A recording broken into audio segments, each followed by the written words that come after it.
the Epstein files have totally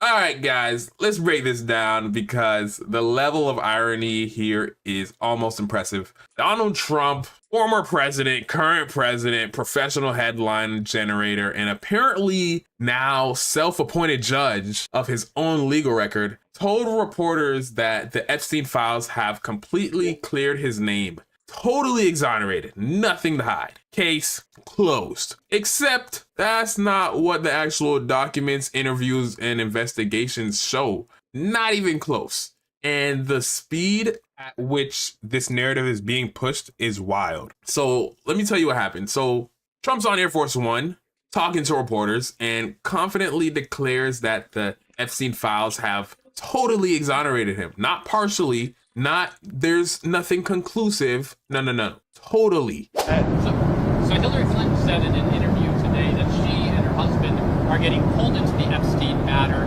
to divert attention from you and that your administration has something to hide. What's your response to that? I have nothing to hide. I've been exonerated. I have nothing to do with Jeffrey Epstein. They went in hoping that they'd find it and found just the opposite. I've been totally exonerated. In fact, Jeffrey Epstein was fighting that I don't get elected with some author, a sleazebag, by the way. And I've been totally exonerated. No, they're getting pulled in, and that's their problem. I don't know, they're going to have to see what happens. But I watched her in Munich, and she seriously has Trump derangement syndrome. Do you think that she should publicly testify? You know, I've been totally exonerated on Epstein. And it's really interesting because they've been pulled in. Think of it. They've been pulled in. Clinton and many other Democrats have been pulled in, yeah. That's a strong word. Totally is kind of the word that you use when you're talking about finishing your homework, not when you're talking about allegations tied to one of the most infamous criminal cases in modern history. Because when you actually look at what's inside those files, it's not a glowing character reference. It's not a gold star. Like, it's not a participation trophy. It's allegations, interviews, references, and most importantly, investigations that either weren't completed or whose results are unclear. That's not exoneration. That's unresolved. Here's where things get even more interesting. We learned that the FBI interviewed a victim who accused Trump of assault when she was between the ages of 13 and 15 years old. And the FBI reportedly considered her as a credible accuser. Now, let's be very clear here. An accusation is not a conviction, but a credible accusation being formally interviewed by the FBI is also nothing. And this is where the contradiction hits a brick wall. You can't simultaneously say, I was totally exonerated, while there are credible interviews and incomplete investigations floating around in official records. That's like saying the test proved I got an A while the teacher is still grading it. It doesn't work like that, buddy. What's really happening here feels less like legal clarity and more like branding, because the word exonerated sounds powerful. You know, it sounds final, it sounds clean, but repetition is not proof. If I say I'm a billionaire 10 times in the mirror, my bank account does not suddenly update to 7 figures. Reality still exists. And multiple journalists who actually reviewed tens of thousands of Epstein-related documents are saying the same thing. There are allegations, there's unanswered questions, and there's no document stamp with a big red stamp that says innocent. The word exonerated is being used like it's a marketing slogan, you know, not a legal conclusion. Another key point here is the call for journalists to actually say this out loud, because when public figures make bold claims like this, especially about legal matters, the press isn't supposed to just nod politely and move on. The job of journalism is verification, not vibes. If someone says, I was totally cleared, the next question should be, where's the evidence, buddy? Who says you're cleared? Not, okay, thank you, sir, have a nice flight. Because accountability doesn't stop being important just because the claim is loud or confident. And here's the irony that's hard to ignore. For years, Trump has built a political brand around demanding investigations, exposing corruptions, and questioning official narratives. But now when it comes to his name in the documents, suddenly the standards shift to, just trust me, bruh, just trust me. That's a contradiction big enough to see from space. transparency for everyone else, confidence and declarations for himself. You can't champion scrutiny as a political weapon and then act shocked when scrutiny points back at you. So what do we actually know now? We know that there are allegations. We know that there were FBI interviews. We know that some investigations didn't fully conclude or have unclear outcomes. And we know multiple journalists who have reviewed the files say there is no total exoneration anywhere in them. What we don't know is the full context of what happened after those interviews, or why certain investigation paths seem to disappear into a fog of uncertainty. You know, that's not closure. That's a pretty big question mark. And this isn't just about one person or one case now. It's about how political narratives get shaped in real time, because when a powerful figure repeats a phrase often enough, supporters may accept it as a fact before anyone checks the receipts. And we can't just let that go. And that's exactly why scrutiny matters. Not for revenge, not for drama, but just for the truth. But at the end of the day, guys, declaring yourself totally exonerated doesn't automatically make it so. Like, this guy's trying to get away in plain sight. Like, you're not getting off the hook, especially when credible allegations, interviews, and incomplete investigations are sitting right there in the public record. Like, come on, gang. We're not letting this one go. Like, if there's truly nothing to hide, then transparency should be easy. Questions should have answers, and facts should line up without needing a marketing campaign. So the real issue here isn't just what was said, it's whether the claim actually holds up when you look beyond the headline. And that's something every voter, every journalist, and honestly, every citizen should care about. But that's it for this video, guys. If you enjoyed this breakdown, make sure you hit that like video, drop your thoughts in the comments, make sure you subscribe to the channel. See you on the next one.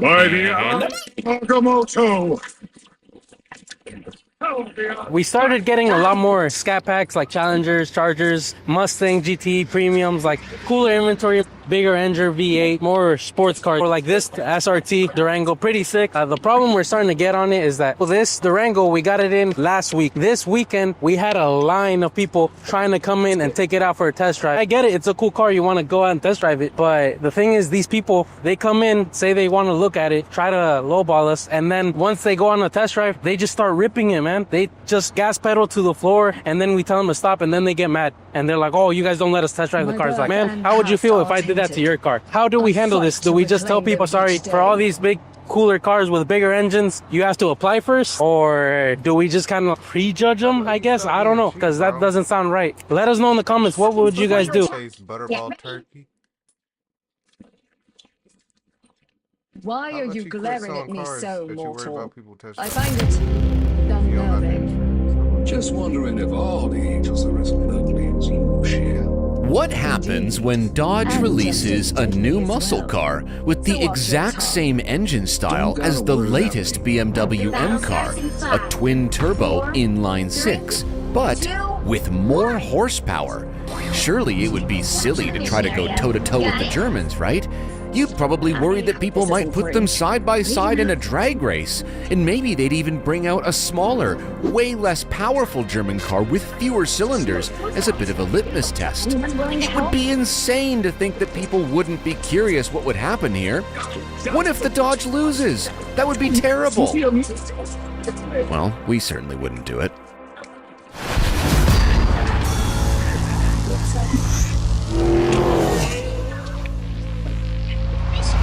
Look at that. The most powerful car of the three in this weird cross-section of enthusiast cars. It's a mishmash, we know. Just want to place that charger. Just trying to get my head around it because it's so heavy. And those turbochargers might as well be party poppers in the back of an Abrams tank. All right, I got everything set up. It took me a while, but I got it figured out. There is a drag mode, but you have to double click this drive mode button and then toggle really quickly and you'll get drag and track. So I've got it set up. So I got my launch control set at 3,200 RPM. I've got all wheel drive. This is the best chance a Charger has ever had against cars like these.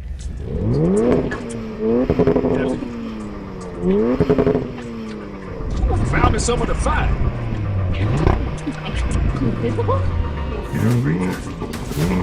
Got me good. 5, 4, Here we go. 3, 2, 1, go! Oh! Oh, whoa. Oh, it's so quick, the RS3. Hooked up. I am the slower of the 3 cars in this race. It's so, oh, there goes the M4.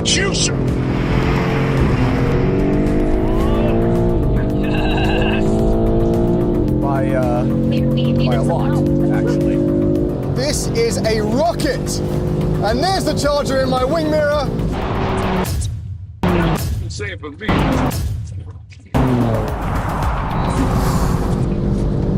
Wow-wee. I did not think I'd stay that close to the M4. What a launch. The Germans are so cheeky with their launches. I wonder if that Charger's got more in it on a roll. Hey. We saw mathematics in action there. Yeah. Lack of weight, off the line. Yeah. M4 catching horsepower takes the lead. But when did horsepower take the lead for you? It didn't. It didn't. Yeah. It has something to do with the weight. And maybe aerodynamics.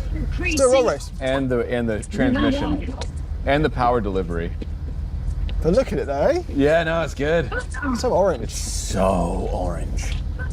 Roll race? Roll race. Yeah. This is the Charger's chance. This is the Charger's chance. 5, 4, 3, 2, 1, go. This is your chance, Charger. This is your chance. I cheated the start there a little bit.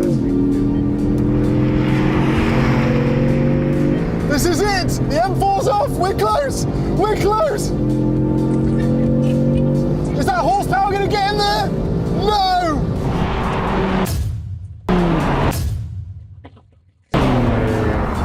And it didn't matter. It didn't matter. The M4 was in a different race. Just short. Just short. I cheated. Yeah, I know. Yeah, it didn't matter. No, you were just ahead of me at the beginning. That's cheating. Also, I put my foot down like a good second or two before go. This is a confession booth right now. Fully, forgive me, Father, for I have sinned, and it didn't effing matter. Everything in that apartment was. They were almost matched for a minute there, but the RS3... I wasn't sure if the 550 horsepower but you weren't creeping at all. No, I wasn't. No, I was losing. You were creeping. Yes. Right? You're the creeper here. I'm a creep. Yeah. I did the creep. You know what? The RS3 is a formidable foe. And that's not the Hellcat, if there is one coming. That's just the Scat Pack. And I think that's much closer than I think a normal V8 Scat Pack from the previous gen would have been to an RS3. I don't know what to make about this. It feels like it needs some work, no matter what you do. Maybe it just needs a V8. I was going to say. Honestly, it just needs a V8. Just stick a V8 in Just stick a V8 and I'll just go, oh, I don't care because it's fun. Do you know what I mean? Yeah, okay. Yeah. Well, I would say well raced, but you cheated. I cheated fully yeah. That M4 is quick. Yeah, yes. Why does it look good? Why does it look good? No, sorry, it doesn't. Oh, It doesn't. it does No, now. sorry, it doesn't. It doesn't look good. It's got a big, dumb, buck-tooth beaver grill It on looks it. meaner than that Neue Klasse thing. The hand of heaven Nope. is here. It looks meaner. Show No. some respect. And it's so good. It has not grown on me. It has not grown on me. The sedan maybe a bit. That one, no. Well, whether the M4 has grown on Thomas or not, it's clearly the performer of the three here, with the Audi in second. So yeah, while the BMW and Audi are German carring harder than ever, the Dodge attempts the same feat and falls short. Just like Humpty Dumpty, it feels like it needs putting back together again. And it's rotund. We hope you enjoyed this little bonus race with the Charger. If you haven't seen our original review of it, check that out, and our new RS3 full review will be on the channel shortly. And thanks once again to Favorite Motors, who went above and beyond to make this video happen. Thanks for watching.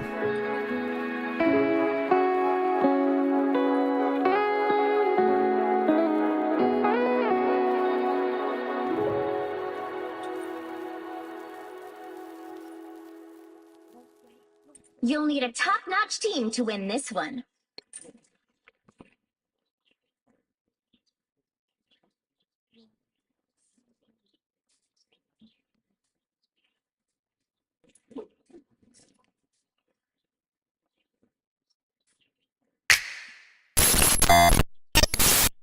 Scientists just had a 20-minute conversation with a whale using AI, and the whale actually just talked back. We are nearing the end. Nosy the Rabbit is almost finished being built. Every American kid who's ever taken school pictures. Oh, the Life Touch.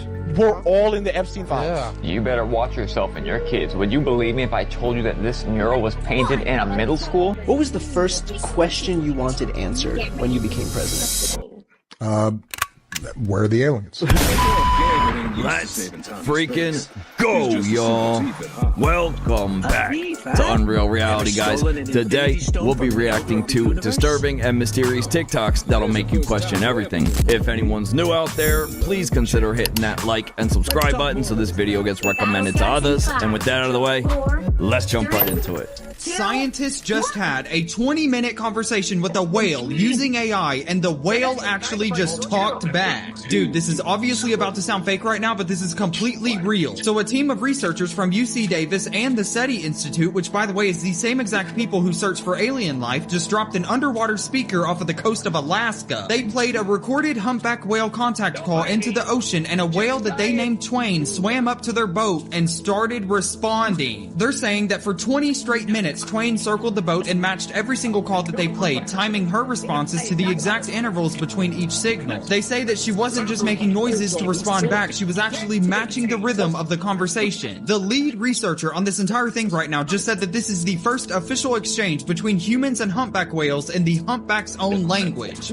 Okay. And by the way, the reason why SETI is involved right now is because they're using whale communication to build intelligence filters, which is basically going to be training AI to recognize intelligent conversations so that if we ever pick up a signal from space, we'll know if something is actually trying to talk to us. We literally just talked to a whale. Well, we have officially come to a point in time where the ocean is quite literally talking back to us. So there's that. We are nearing the end. Nosy the Rabbit is almost finished being built. For those of you that don't know, there's a guy building a 10-foot tall animatronic rabbit. He just has to install the head and then basically all the cabling and stuff that's gonna make the animatronic move, run, jump, crouch, kill. I don't know. We don't know what he has planned for this. Now there are other people that are coming out with rival rabbits that are supposed to protect us from Nosy. Like this guy here, he says that he's building another rabbit. This one's supposed to operate on all fours, it seems, based upon his sketches and his design. I highly doubt this thing will be able to stop Nosy. Nosy's bulletproof, he's tank proof, waterproof, he can jump, he can run, he can crouch. Like if Nosy spots you, that's it, you're done. And now that he's almost finished with his build and no other contenders have stepped up that are even remotely able to stop Nosy in case if he is evil, I just don't know what we're gonna do. I'm willing to bet that we are 2 months away from him completing this build. Yeah, more like 2 months away from finding out why this was a bad idea. Nothing good has ever started with it's tank-proof and bulletproof. They're about to start holding people accountable that was on those EpiPen files. And they're starting with Prince Andrew. So if you don't know, Prince Andrew just got arrested. And he was arrested for suspicion of misconduct while in public office. Mind you, Andrew Mountbatten Windsor was on those EpiPen files. And once they found that out, they removed him out of his residence, stripped him of being a prince, and now they just locked him up. They're saying that Andrew was forwarding emails to Jeffrey Epstein while he was a public official. What type of email? Now, you got to know that Prince Andrew is the same guy that was traveling around the world, speaking to different people for over 10 years, trying to foment relationships for the British government. So how did he get involved and in bed with Epstein? That's trying to foment relationships. They're saying that this man was forwarding confidential documents to Jeffrey EpiPen. Mind you, they asked Prince Andrew how long he was dealing with Jeffrey Epstein, what type of relationship he had with Jeffrey Epstein. And apparently he lied because they found out he was dealing with him longer than he said he was dealing with. Needless to say, this man right here had a lot of dirt on a lot of people. And it's only the beginning. Right, sure. It's always, oh, I barely knew him, right until the receipts come out. This feels less like justice and more like the first domino. Hopefully, the U.S. follows suit. Every American kid who's ever taken school pictures. Oh, the Life Touch. We're all in the Epstein files. Yeah. Is that not crazy? That's insane. Because, yeah, the company Life Touch is connected to the guy, I guess, who runs the company or who founded the company, is a part of the files. And he's been there so many times. We've mentioned Bro's name so many times, and it's connected to him. So then it makes us, you think, what about all the kids who didn't buy their pictures? Yeah. Where did the pictures go? Think about it. How many times did you take school pictures and you didn't buy them? Yeah, exactly. Did you get them? Did they go to your house? Yeah. They didn't go to my house. So where do they go? Or even if you do buy them, it's like they make a copy. Yeah, there's a file on a computer somewhere. So where did the other ones go? Yeah. We never questioned it. Our parents never questioned it. So now it's just a bunch of pictures of kids From literally kindergarten all the way to your senior high year. school. So wait, let's even go a step further. Where does that kid live? Yep. And I'm pretty sure they have access to all that shit. They know that I go to this school. So now they already narrowed it down to he lives in California. Oh, and then it's that school. There's only one of those schools in that district. Mm-hmm. That's what I mean, bro. It's such a crazy thing of you have a never-ending cycle of Taking down all drop pictures. Yeah. That these creepy niggas can probably use for whatever the hell they want. So it's wild that they're over here wondering why we all care about the Epstein files. Yeah, because we're a part of it. Yeah. What all the hell? Anyone who's had their school pictures taken is a part of that. Wild. So then it goes into this thing of like, are we all just gonna keep just sitting here being like, yeah, well, the new Spider-Man's coming out, and then we're just gonna care about that, and then these people we know right now they're eating babies, and then we're just continuing paying them money every year. Every year they just take taxes from us. They take our money. It goes to them. They pay for whatever they want. They do their little parties and their nasty, crazy shit, and they're just like, yeah, these people, they're all just a bunch of cattle. Well, that went from school picture day to full-blown conspiracy theory real fast. Whether it's true or not, the fact that this even sounds plausible speaks volumes. Are aliens real? Former US President Barack Obama says aliens are real, but he stopped short of saying why he thinks that. But he says they aren't being kept at Area 51. Are aliens real? They're real, but I haven't seen them, and they're not being kept in what is it? Area 51. The world has always wondered, are aliens real? And what's inside Area 51, a top secret military base in the Nevada desert, which has been at the center of a lot of conspiracy theories over the years, with reported UFO sightings, and some people convinced an alien spacecraft is being hidden in there, but Barack Obama doesn't think so. There's no underground facility unless there's this enormous conspiracy and they hid it from the President of the United States. What was the first question you wanted answered when you became president? Where are the aliens? Where are the aliens? Those comments are going to send the internet into a frenzy. It's not clear whether he's joking or being serious or not. What do you think? Do you think aliens are real, and what's inside Area 51? Let us know in the comments. So the truth is out there, but not in Nevada, apparently. Here's someone who wasn't too happy with Obama's leak. Barack Obama said that aliens are real. Have you seen any evidence of non-human visitors to Earth? Well, he gave classified information. He's not supposed to be doing that. You know? So aliens are real? Well, I don't know if they're real or not. I can tell you he gave classified information. He's not supposed to be doing that. Well, he made a big mistake. He took it out of classified information. No, I don't have an opinion on it. I never talk about it. A lot of people do. A lot of people believe it. Do you believe it, Peter? Well, if the president can declassify anything that he wants to, so if you want to make an announcement. I may get him out of trouble by declassifying. Oh, and it didn't stop there. He wasn't done yet, guys. Apparently, aliens are next on the agenda. Enter extraterrestrials.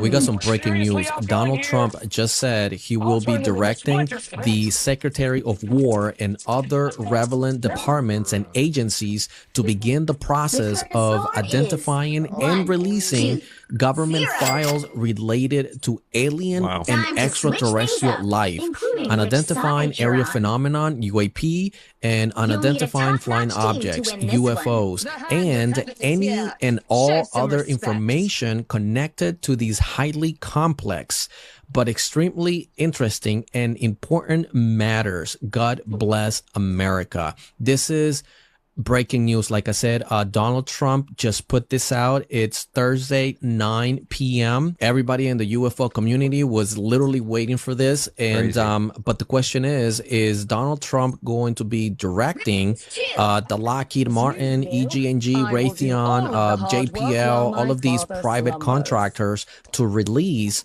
these information about, alien technologies or, alien life, if they have alien bodies or something like that. I don't know. But according to Donald Trump, he will be directing the Secretary of War to release these, files about the UFO phenomenon. So this is breaking news. Let me know in the comment section. Do you think Donald Trump will be releasing a full disclosure on alien life or what?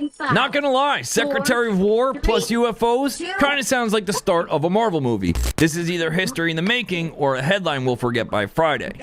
Okay, have you seen this interview with Mel Gibson from 1998? And people called him crazy. In fact, they portrayed him as a raving lunatic. He was canceled before canceling became a thing. No studio wanted to work with him. So, what do you think he meant by this? When I came over here, I was in my mid-20s. Right. The first time I really came over here. I had a whole bunch of weird paranoid suspicions about what the hell was going on, because there was a lot of stuff I couldn't understand. Right. And nobody was really bothering to explain it to me. They don't. And I formed a bunch of opinions about the town and about the people in it that were like, surely that couldn't be, because a whole place can't be like, weird town, where the stranger wanders in and all the people are in the bar and they all shut up when he looks at them. I don't know, paranoid suspicion or just a keen sense of everyone's weirdness. When the town looks stranger than the movie, you start to question everything. Babies. Ooh, I love babies. Oh yeah, they love on these. It's crazy. I mean, I do too, though, because I have an iron deficiency, so it just shit tastes good. We have 3 like, have you guys like the taste of blood? Do you? Does anyone here like the taste of blood? Because I like it. I like the taste of blood. Wasn't you supposed to be the world's #1 virtue signaler at an award show just a couple weeks ago? And you're telling everyone you like the taste of what? I think you need to be careful with statements like that, considering everything that's coming out now. Even the NPCs and the people who weren't switched on are starting to rub a bit of that sleep out of their eyes. Yeah. You want to maraud on stage, you're some hero, when you have no idea what it is to live amongst real people, real working class people. You like the taste of what? Make it make sense.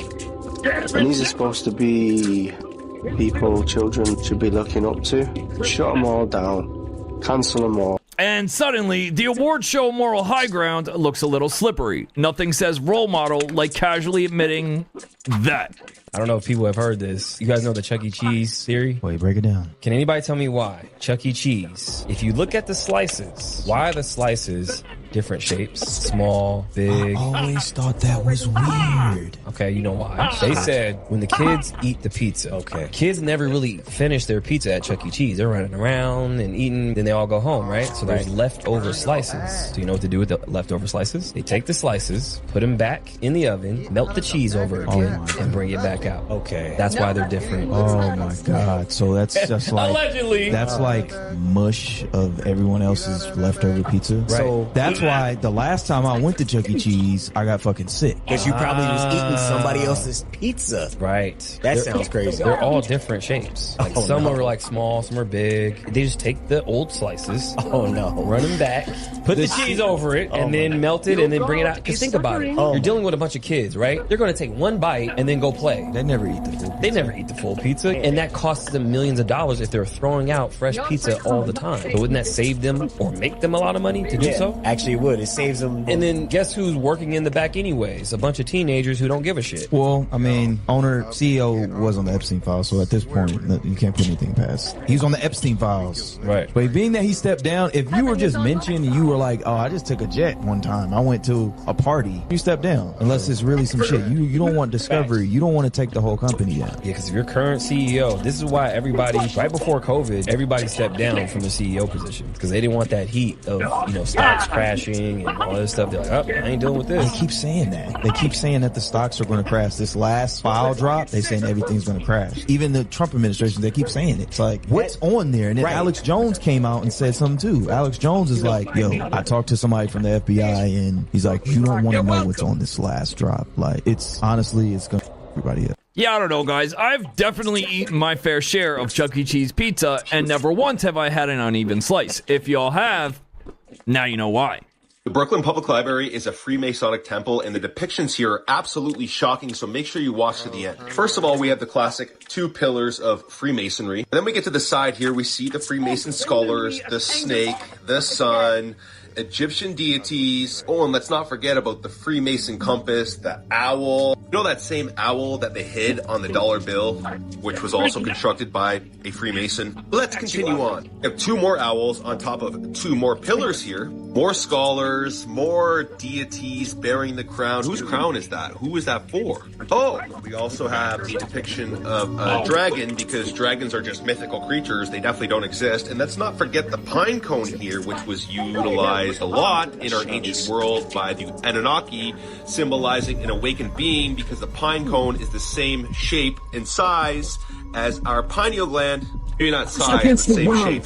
I'm just curious what kind of feels you get from this library. They lied to you. It's all fake information. What kind of feels do you get from here, guys? What sort of message is this sending you? Maybe the adopters of the old world was ancient Egypt actually in America? Because that's what I think. But let me know what you think in the comments down below. And don't forget to like, share, and follow for more hidden truth. Peace and love. I don't know, Brooklyn Public Library or the Illuminati Starter Pack. This is what happens when your local library also doubles as a secret society handbook.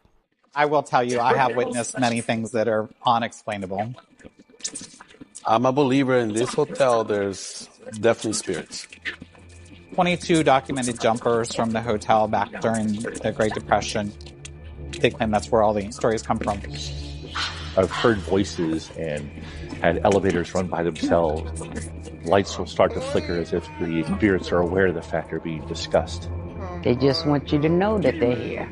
At some point you start to think, am I crazy? Like, is this really happening? But it is. The Lord Baltimore in Maryland is routinely listed as one of the most haunted hotels in America. Before being here and what happened to me, I was not a believer. I was a skeptic. Adam Grace was a hotel guest in town for a magic conference. I got off the elevator and I took a left to head to my room and just minding my own business. And something pushed me. And I thought it was a person because it was a shove and it was hard enough where I almost fell down. Turned around and no one was there. And for the people that are watching this, they're just like, oh, he just tripped. It wasn't a trip, man. It was not a trip. I've tripped a million times in my life. I know what a trip's like. It was a push. It was a push. Who's all excited for ghost hunting tonight? Yeah? My name is Brian Pierce. I'm the director and founder of the Baltimore Paranormal Society. A lot of what we do are public investigations because we also like to educate the public. We'll set up some of our equipment. We'll go throughout the space strategically and use our equipment to try to communicate with any spirit activity that might be there. Is this still a child we're speaking to? Did your mother live here? Oh, the bell and the cap all went off. Okay, crazy. Thank you. We hear about all the time of guests who check into the hotel not expecting it to be haunted, not knowing anything about the hauntings. And some guests will check out in the middle of the night. For the most part, we have a hospitable staff and a hospitable spirits. How would you believe it's the feeling when you come through these doors and you walk these halls? You will know if it's really true or not. So Homeboy was a skeptic before the shove, but a believer after. This is the kind of place where Mind Your Step takes on an entirely new meaning. And speaking of haunted houses... So Britney Spears owned this house, believed it was haunted, and sold it with everything still inside to Brittany Murphy, who would then go on to die inside of the house. Maybe this is all just coincidence, but it's still incredibly eerie when you hear the full story. So this is the mansion that Britney Spears moved into in 2001, and according to Britney's former makeup artist, during the time that she was living there, she had some type of spiritual transformation and invited someone over who claimed to be a spiritual healer. But after this supposed spiritual healer left, something didn't feel right to her. Britney told her former makeup artist that she thought the spiritual healer may have opened some type of portal, and she claimed that there were evil spirits inside of the house trying to harm her by doing things like pushing her down the stairs. The entire situation scared Britney so badly that she left the home immediately and never returned. She then sold the house along with everything inside of it to Brittany Murphy, who would then go on to die in that house under very suspicious circumstances. Her husband Simon would also die 5 months after her in the same room. Now, after Britney's death, Simon gave an interview stating that his wife tried to avoid the house at all costs. He said that he felt that maybe the property was unlucky, and before her death, he had planned to move his wife and his mother to New York City. Then, after Simon's death, his mother was quoted saying,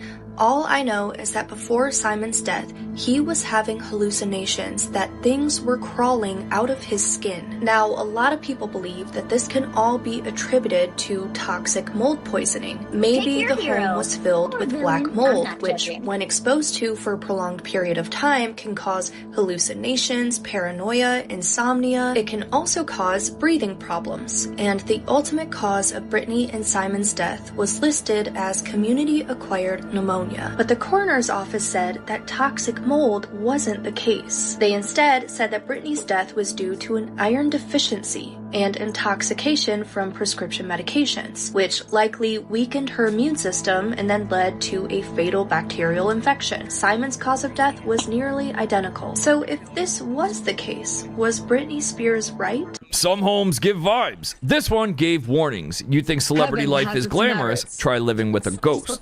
Let's talk about one of the scariest things happening right now. The public restroom cameras. Guys, if you use public restrooms frequently, I'm so sorry for the anxiety I'm about to cause you. But on February 1st, 2026 in San Diego, California, user Beck57634 would head to a local market to use the restroom and would make a horrifyingly shocking discovery and post this video. The battle starts in 5, 4, 3, 2. Wow. What you need to do is capture the mission area. Got it?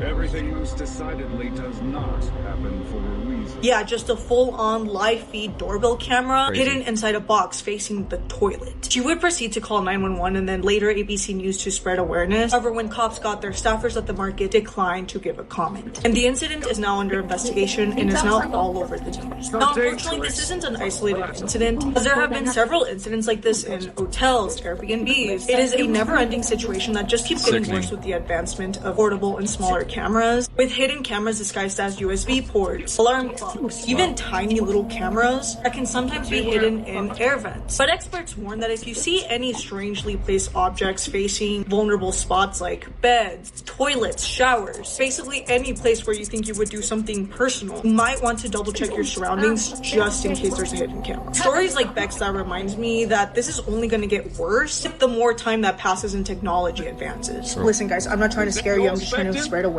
I'm so sorry that this happened to Beck, and I really hope that whoever placed this camera got arrested, because we don't know how many people they recorded in this bathroom. As technology advances, so does human creepiness. This isn't paranoia. This is public safety. Next time you sit down, make sure you check your surroundings. Does anyone else remember being told in school that your blood is blue until it hits oxygen? I vividly remember that. In elementary school science class, teacher standing at the front saying your blood is blue inside your body and it turns red when it touches air. And most of us accepted that as a fact. But here's the thing, that's not true. Human blood is never blue, ever. It's always red, dark red when it's low in oxygen, bright red when it's oxygenated, but never blue. So why do so many of us remember being taught that? Was it a simplified explanation that got misunderstood? Or is this another Mandela effect moment where thousands of people share the exact same memory that apparently never happened? Even crazier, veins look blue under your skin, But that's just how the light interacts with the tissue. Your blood inside them is still red. Wow. So why were we all told that? Or at least we all remember them telling us that. As always, stay weird. Crazy.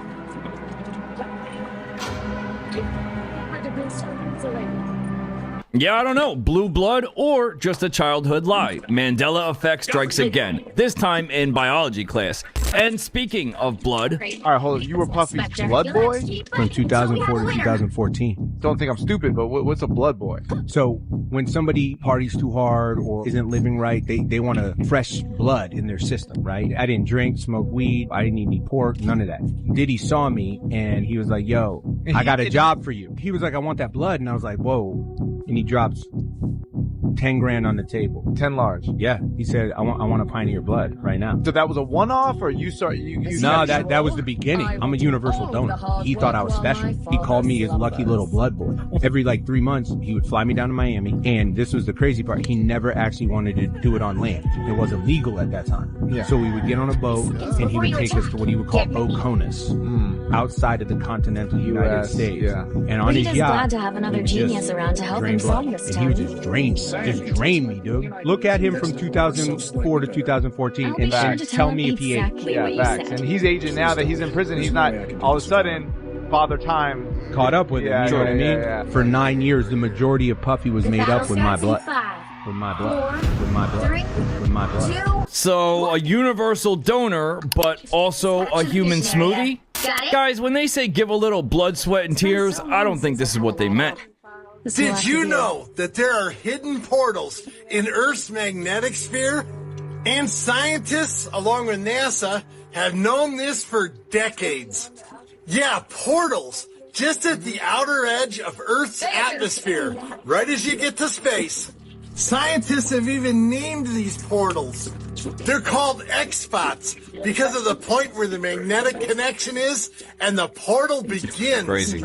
Portal, that's kind of a key word to this thing, because a portal is a place where something either enters into or comes out of. So since scientists admit that these portals exist right at the edge of space, where do they go to and where do they come from? Now, obviously, there's a lot of speculation about this, and while I would just be guessing, I do have an opinion myself. Maybe the alien worlds, other dimensions, or a different time itself. Yeah, the future, the past, where these portals go to and come from, it's all speculation. But one thing is absolutely clear. Those X-spot portals are real, they exist, and the powers to be know about them. Shabadoo Booskies! Shabadoo! So, let me get this straight. Hidden portals at what, the edge of space? Sure, why not? It seems NASA's been hiding secrets and wormholes as well. Moving on. You better watch yourself and your kids. Would you believe me if I told you that this mural was painted in a middle school? We'll get into the implications of all this in 1 second, but this was a mural painted by a middle schooler in Jenks Middle School in Rhode Island. Oh wait, it gets even worse. The teacher helped the child draw this mural of Moloch, and it was checked off by the administrator of the school. The student was tasked with bringing forth better academia outcomes. Moloch is the deity of child. A lot of people still don't know this, but before his name was Moloch, his name was Baal or Baal. He was the golden calf of the Canaanites. Now the parents actually complained against the school, so they painted over this, but guess what? It's still there underneath the paint. Do y'all not know the ramifications for having a literal child deity on the wall, even if it's under paint? This is Satanism right out in the opening. Not just in concerts on the TV, it's in your schools now. I don't even show y'all ever trash like this. But guess what? What I just showed you is better than this. At what point are people going to realize it's a spiritual war and they're after the souls of your kids? Full-blown Satanism is in every aspect of your life, and people still say there's no God. The irony. What do you think, guys? Middle school mural or just a gateway to chaos? This is what happens when art class turns into a spiritual battleground. A man was working on a house by himself when he makes the dark discovery. A construction worker named Dave from California made a shocking discovery inside of an apartment unit that's undergoing construction work. The place had recently went ablaze a few years back, and unfortunately, it took the life of a 3-year-old girl along with it. And as he's working on the wall by her bedroom window, he noticed something's not right. Look the fuck I see on the ground. Those are not an adult-sized footprint. One into the wall. This is where her bed was at, right here. I talked to the owner, I video called him and everything. And I've been here and little kids laughing. I just thought it was coming from outside. But it's like I felt something go like this in my ear. And yeah, I hear all the activity coming from that closet. And right here, but this really baffled me. Like I said, nobody else has the keys. There's no kids in here. I lock up everything. It's a 4-unit complex. Nobody's in here. Nobody been in here. There's an alarm system. So we got paranormal activity. Look at these little feet. Look at these little cute little feet. If you're in here, ghosts, I mean no harm. I'm Uncle Dave. You call me Uncle Dave. I'm fixing up your room for you. Okay? But yeah, I believe in ghosts. So if you have anything paranormal, share it on Ghost. But man, I work in every environment, even if it's haunted. You know? But yeah. No. But yeah.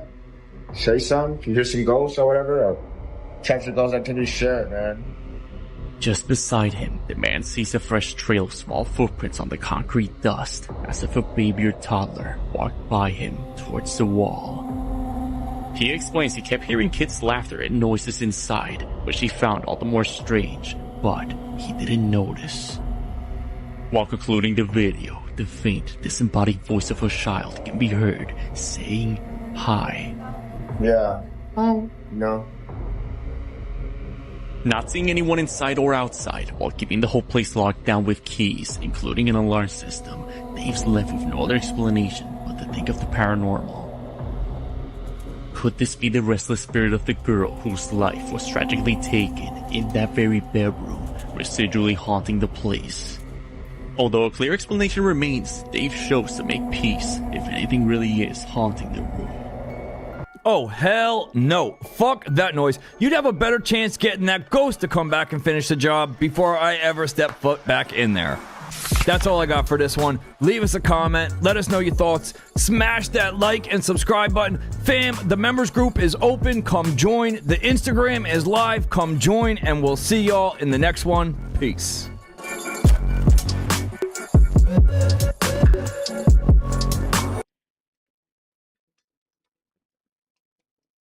I need you to look at something. This is a map of the United States. Every dot that you see is what the federal government officially calls a Superfund site, the most contaminated, toxic locations within the country.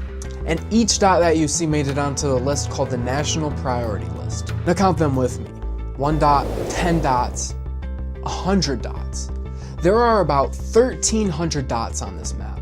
And that number alone might terrify you. But here's the thing, this map is a lie by omission. Because these 1,300 sites, they're just the ones so catastrophically poisoned, so undeniably dangerous, that the government had no choice but to acknowledge them. The worst of the worst, so to say. But the EPA has a second list, a list that they don't advertise. It's called the SEMS Inventory, the Superfund Enterprise Management System. And it tracks every location in America that has been flagged for hazardous investigations. Every place that they found contamination, every single site that they tested, and every piece of poisoned ground. That list has 40,367 locations on it. 40,367. Think about that. For every official Superfund site that you see on this map, there are about 30 more contaminated locations that didn't make the list. Places the government investigated, found hazardous materials, and then decided they weren't quite bad enough to warrant the top tier designation. If you live in America, there's one of these contamination sites within 10 miles of you. Statistically, you're closer to poisoned ground than you are to the nearest Starbucks. And here's what broke my brain. I had no idea that I was living near one of these my entire life. So I started digging, and that's when I found this Reddit post from 4 years ago. I've been living in a basement unit for the past year. I just learned about the Superfund site right next door. A couple months ago, groundwater flooded my room by seeping through the floor. Should I be worried? Should I be worried? That question sat in my chest like a stone, because I knew that feeling. I used to live down the road from the McLaw Steel plant in Michigan, an old factory, and it was massive. And when they started tearing it down, I'd see these giant plumes of dust from half a mile away, rolling across empty fields towards my house. I remember standing there and watching that dust drift closer and thinking, should I be worried? I didn't know it was a Superfund site, and I didn't know that McLaw Steel had poisoned the ground with lead and chromium. I didn't know that vapor intrusion was a thing, that toxic chemicals can literally evaporate from poisoned soil, through your foundation, and accumulate in your bedroom where you sleep. I just knew something felt wrong.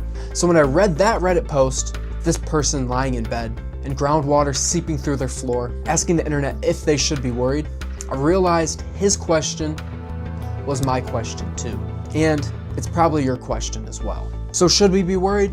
To answer that, I had to go back to the beginning, to the place where this entire system was started, a place where the ground was so poisoned, it burned children's feet through their shoes. A place called Love Canal. The story of Love Canal doesn't start in 1978. It starts in 1942 when Hooker Chemical Company bought an abandoned canal and turned it into a dump for their toxic waste. For 11 years, they dumped 21,000 tons of chemical sludge in metal drums. Benzene, dioxin, pesticides, and lindane. Then, in 1953, they covered it up and sold it to the city for $1 before walking away. Then the city built a school on top of it. Then built a neighborhood, streets, playgrounds, and homes. For 25 years, families lived a normal life on top of 21,000 tons of poison, until the drums started to rust, and then leak. And in 1978, chemicals started surfacing. Children came home with chemical burns on their hands and feet, and puddles in backyards allegedly turned black and oily. And some say the air smelled like it could kill you. And on top of this, women were having miscarriages at an alarming rate, almost double the rate of the rest of the city. And a 27-year-old mother named Lois Gibbs started connecting the dots. Her son Michael was sick. He had epilepsy, a liver disorder, and asthma. And his elementary school sat directly on top of the old canal. So Lois went door to door with a petition to close the school. And that's when she realized everybody was sick. She compiled the data herself. She mapped the illness, documented every child with birth defects, every adult with cancer, and every miscarriage. Then she took it to the authorities. They dismissed her. And not just dismissed. They called her data useless housewife data. And they told her she was being hysterical, that she didn't understand science, and that correlation wasn't causation. So Lois Gibbs stopped asking for permission. She and her neighbors, those hysterical housewives, formed the Love Canal Homeowners Association. They organized protests. They invited the press. They learned chemistry and epidemiology on the fly, because the experts refused to take them seriously. And when the EPA sent officials to the Love Canal, presumably to downplay the crisis, Lois and her neighbors held them hostage in the Homeowners Association office for nearly 5 hours until the FBI intervened. It worked. In August of 1978, President Carter declared a federal emergency and evacuated 239 families from the Love Canal. 2 years later, he evacuated 700 more. In 1980, Congress passed the CERCLA, the Comprehensive Environmental Response, Compensation, and Liability Act. And you know that as the Superfund. The law was revolutionary and established a simple principle: the polluter pays. If your company dumped poison, your company pays to clean it up. And for the sites where the polluter was gone, the orphan sites, the government created a super fund, paid for by taxing the chemical and petroleum industries to cover the cost. Lois Gibbs won. The hysterical housewives and their useless housewife data forced the most powerful government in the world to admit it had failed her. She gave us the playbook. Ordinary citizens, ignored by the system, gathering their own data and refusing to be dismissed. So problem solved, right? The law passed, the fund was created, right? And that's what I thought. But then I found something that made my stomach drop. I started looking into the map differently. Those 40,000 contaminated sites, they're not random. They're not evenly distributed across America. There's a dark pattern. So I pulled research of the data, the census demographics, income levels, racial composition. The pattern is undeniable. Study after study shows that Superfund sites are disproportionately located in low-income, Black, and minority communities. And one landmark study from 1987, the United Church of Christ report, found that race and not income was the single biggest indicator of where waste would end up. 3 out of 5 Black and Hispanic Americans live near a toxic waste site, and 37 years later, nothing has changed. They allegedly call these places sacrifice zones, communities deemed as an acceptable loss in the pursuit of industrial progress. And in these zones, the Lois Gibbs playbook isn't just history. It's current events happening now. And let me show you what I mean. This is St. James Parish, Louisiana. It sits in an 85-mile stretch along the Mississippi River, between Baton Rouge and New Orleans. The locals call it Cancer Alley, while the petrochemical companies call it Opportunity. There are over 150 oil refineries and chemical plants crammed into this one corridor, and apparently the air is thick with it. You can smell it and taste it. And the cancer rates are some of the highest in the country. In 2018, a Taiwanese plastics company called Formosa Plastic announced plans to build a $9.4 billion complex in St. James Parish. It would be one of the largest of its kind in the entire world, and it would sit in a community that is 90% black. That's when a woman named Sharon Levine said no. She's a retired special education teacher, a grandmother, and she founded an organization called Rise St. James Parish in order to fight the plan. She organized protests. She gathered data on air quality and cancer rates, and then she went door to door just like Lois Gibbs, documenting who was sick and where they lived. And guess what? The authorities dismissed her, not with the exact words of useless housewife data or hysterical housewife. The words are much more polished now. They said the plant would bring jobs, economic development, and of course progress. And they said the emissions would be within acceptable limits, and that the community's concerns were based on emotion and not science. It's the same playbook, just a different decade, with the same dismissal. And Sharon Levine fought anyways. And in 2021, she won the Goldman Environmentalist Prize, the Nobel Prize for Environmentalism. And as of right now, the plant still hasn't been built. The courts tried to revive it in 2024. The company says they're still coming. But Sharon Levine and her efforts have delayed it for more than 6 years. She turned a done deal into a deadlock. And in this case, David didn't just beat Goliath. She put Goliath in a coma. But here's what keeps me up at night and the reason I made this video. Sharon shouldn't have to fight. The system that was designed to prevent Love Canal from ever happening again, the Superfund law, the EPA, all of it, failed her before the first shovel even hit the ground. Because the injustice isn't just where the sites are at, it's what happens after we find them. The cleanup itself is broken. And let me show you why. Okay, so after going through all of that stuff, the broken system, the sacrifice zones, I wanted to find a success story. So right now, we're getting in the car. We're going to head up to the Indian Bend Wash. It's an 11-mile green belt out here in Scottsdale, Arizona. As you can see, it's sunny. It's beautiful outside today, per usual here in Arizona. All right, we're here. And this is the Indian Bend Wash.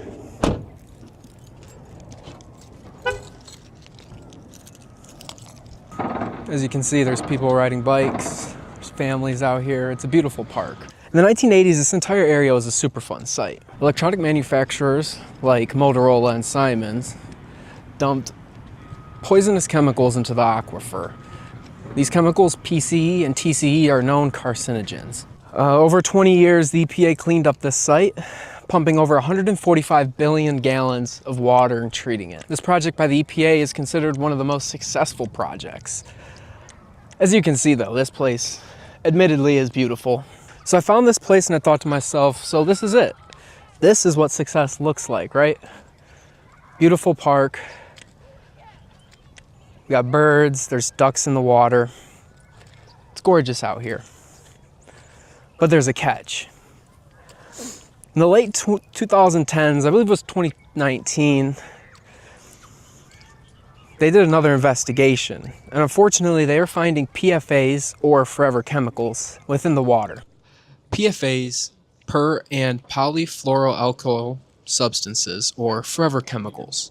They don't break down, they don't go away, and they accumulate in your blood, liver, and kidneys.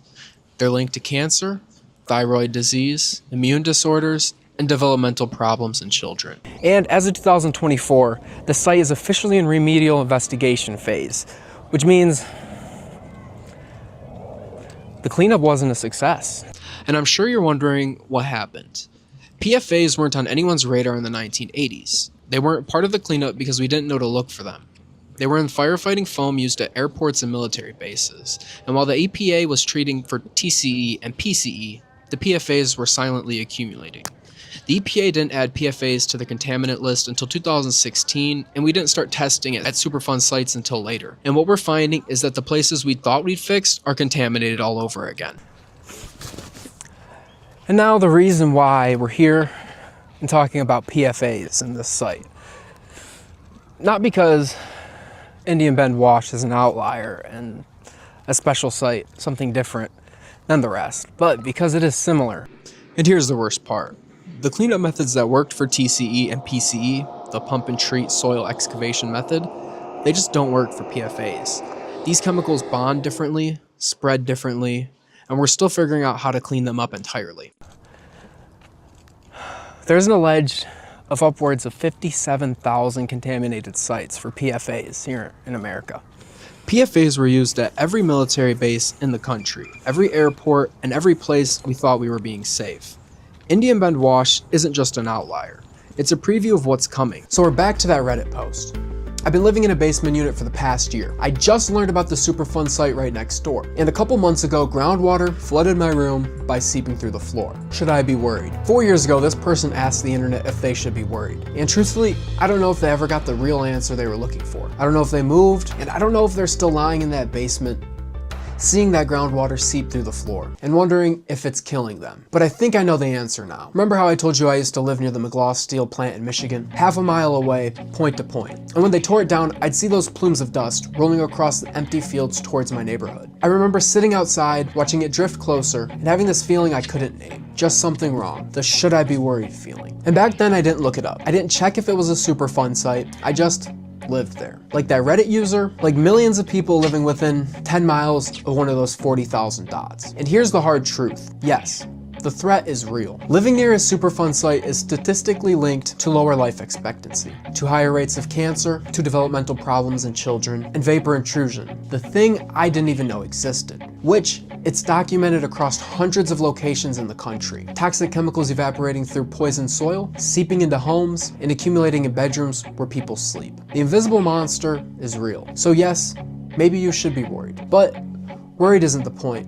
And aware is. Because this story has one more twist. Remember that polluter pays principle, the tax on chemical and petroleum companies, in which funded the orphan site cleanups? It expired in 1995. And for 26 years, the polluters stopped paying. The cleanup fund dried up, and the burden shifted on to us, the taxpayers. The companies that made billions of dollars polluting the ground paid nothing, while we footed the bill. And that super fund wasn't so super anymore. It was bankrupt. But in 2021, something changed. The Infrastructure Investment and Jobs Act reinstated the tax. And for the first time in a generation, the polluter pays principle is back. And in 2024, the EPA finally designated the two most common PFA chemicals as hazardous substances under the Superfund law, which means for the first time, the agency has a legal authority to force companies to clean them up too. This isn't a story that's over. It's a story that's still being written today. And the only thing that's ever worked, the only thing, is the Lois Gibbs playbook. Ordinary people paying attention, gathering their own data and evidence, and refusing to be dismissed. The hysterical housewife who saved Love Canal, or the grandmother who stopped a $9.4 billion chemical plant in Cancer Alley. The Reddit user who asked if they should be worried and started looking for answers. That's how this gets fixed. Not by trusting the system, but by forcing the system to work. So should you be worried? Maybe. But more importantly, should you be aware? And I would say absolutely. Find your dot on this map. There's likely one within 10 miles of you right now. Go to the EPA's website, look up the site, read the reports, find out what's in the ground and what's in the air and what the current cleanup status is. Because the person who saves their community, the next Lois Gibbs, the next Sharon Levine, might be the person watching this right now. It might be you. And if you're lying in a basement right now, seeing groundwater seep through your floor, asking that question, should you be worried? Yes. Yes. But don't just worry, do something.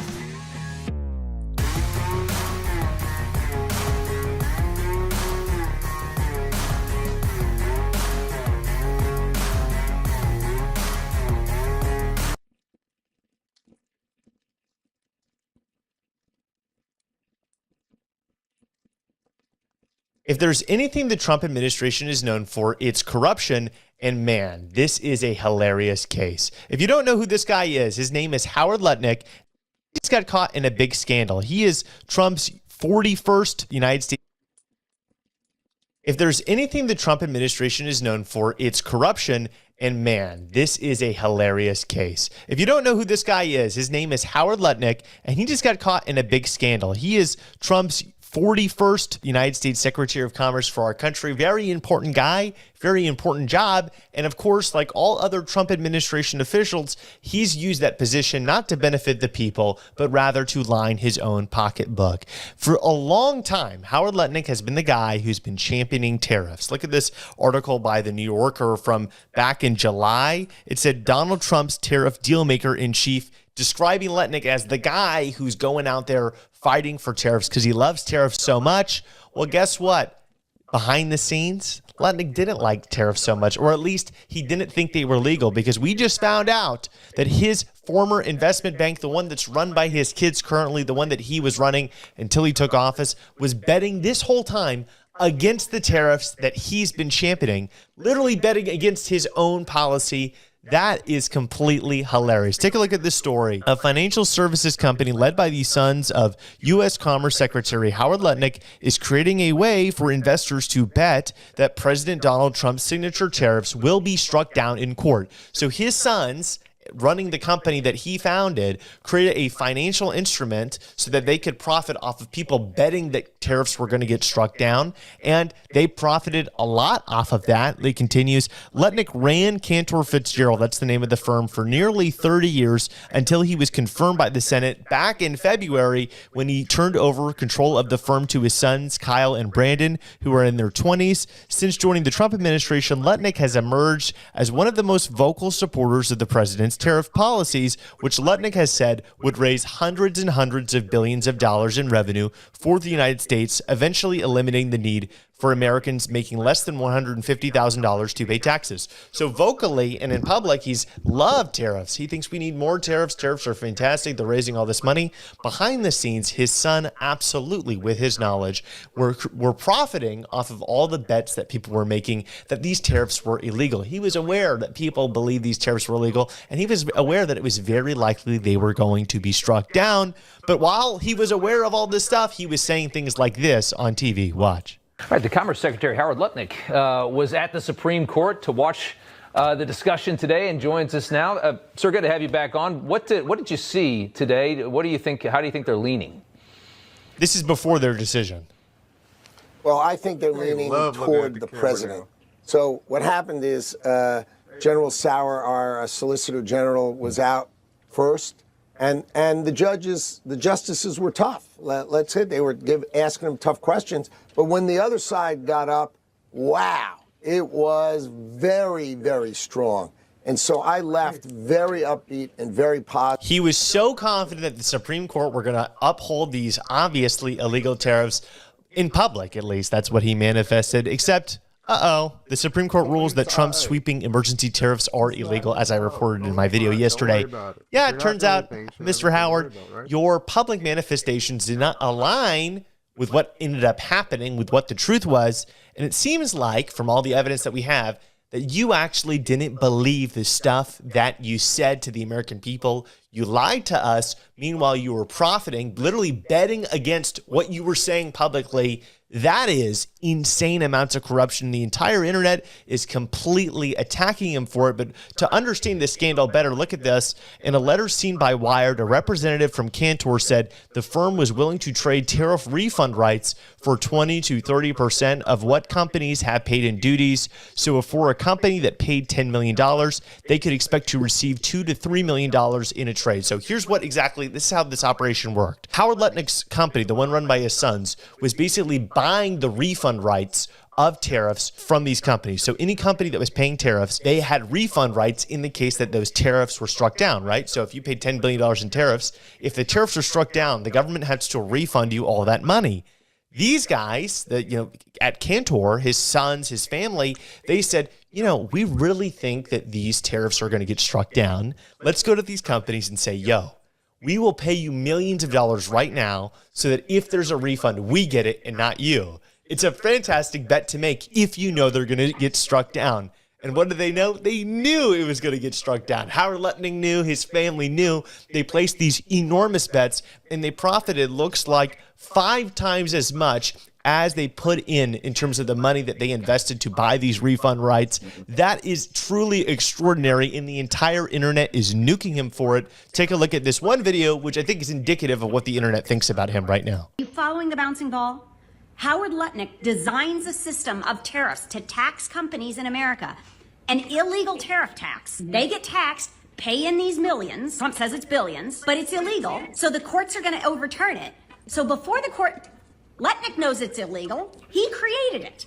So before the courts turn it over, he has his sons run out and buy up the debts for like 20 to 30 cents, not the debt, the claim against the government. So let's say a company paid $1 million to the government in tariffs. Lutnick's own sons went and said, we'll give you 200 to 300,000 of that million now. You no longer have a lien against the government in case we find out that those tariffs were illegal. Those tariffs that my dad designed were illegal. Then the Supreme Court says the tariffs are illegal, and Lutnick's sons now go collect the $1 million back from the government. So instead of the American corporations getting back the tariffs that were illegally taxed to them, or the American people who paid the higher rates, Lutnick, who designed the illegal tariff system, is going to pocket it all with his family. It's truly remarkable. I mean, no matter what, Americans were screwed because consumers don't get refunds. We've been paying higher prices. We've been getting lower wages. A lot of people have been laid off. We're not going to get any refund for what we lost. The corporations are going to get refunds. So we had to pay all the negative consequences of the tariffs, but we don't benefit from any of the revenue of the tariffs because they all have to be refunded because they were illegal in the first place. We got all of the negative consequences of tariffs,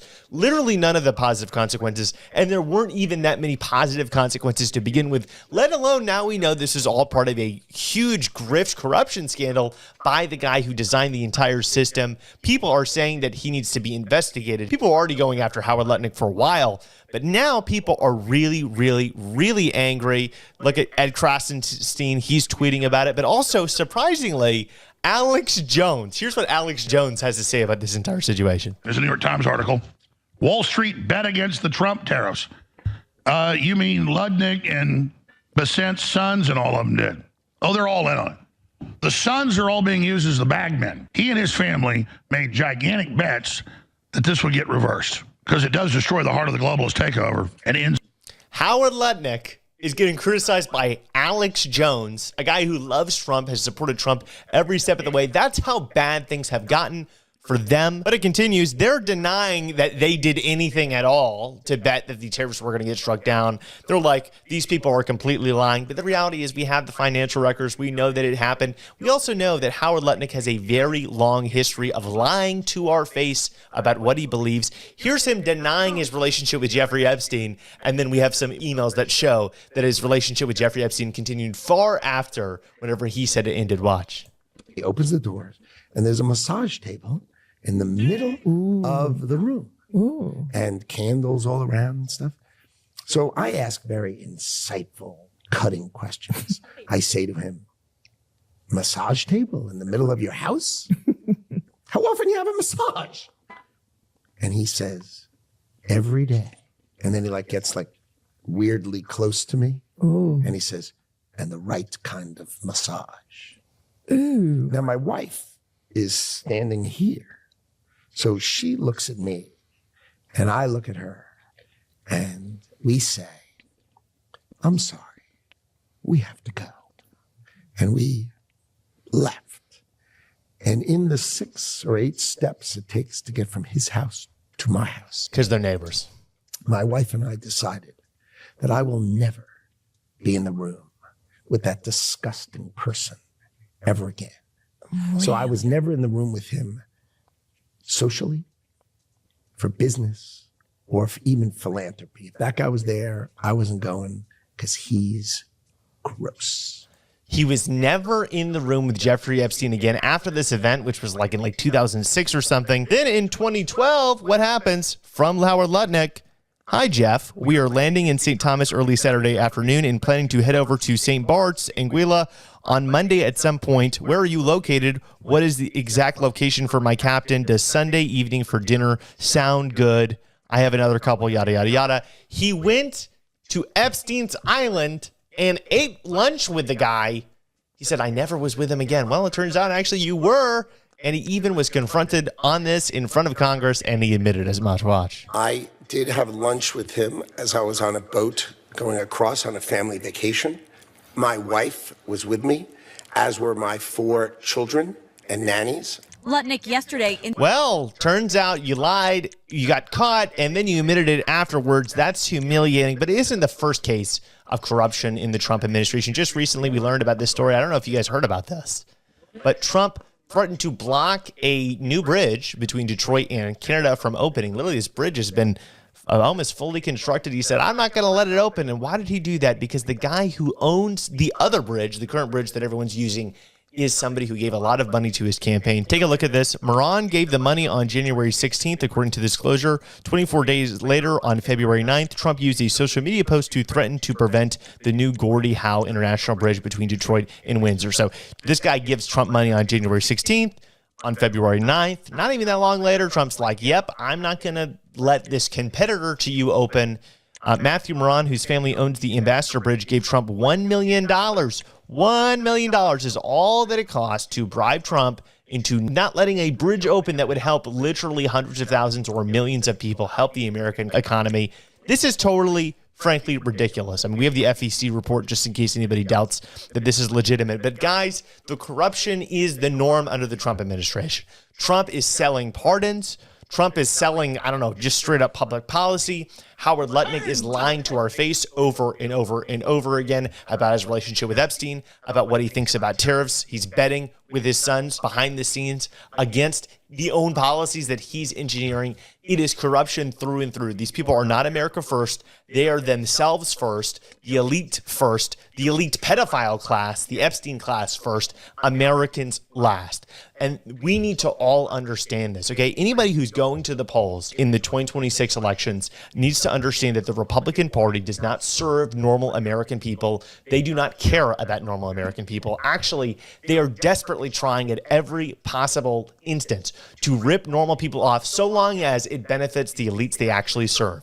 They cut Medicaid and the ACA now. We see health insurance premiums are up about an average of 112% for people on the ACA. We see that 20 million people are scheduled to lose their insurance by 2034 exclusively because of Republican cuts. We see that the deficit is massively up. We're heading towards a debt crisis because of their recklessness.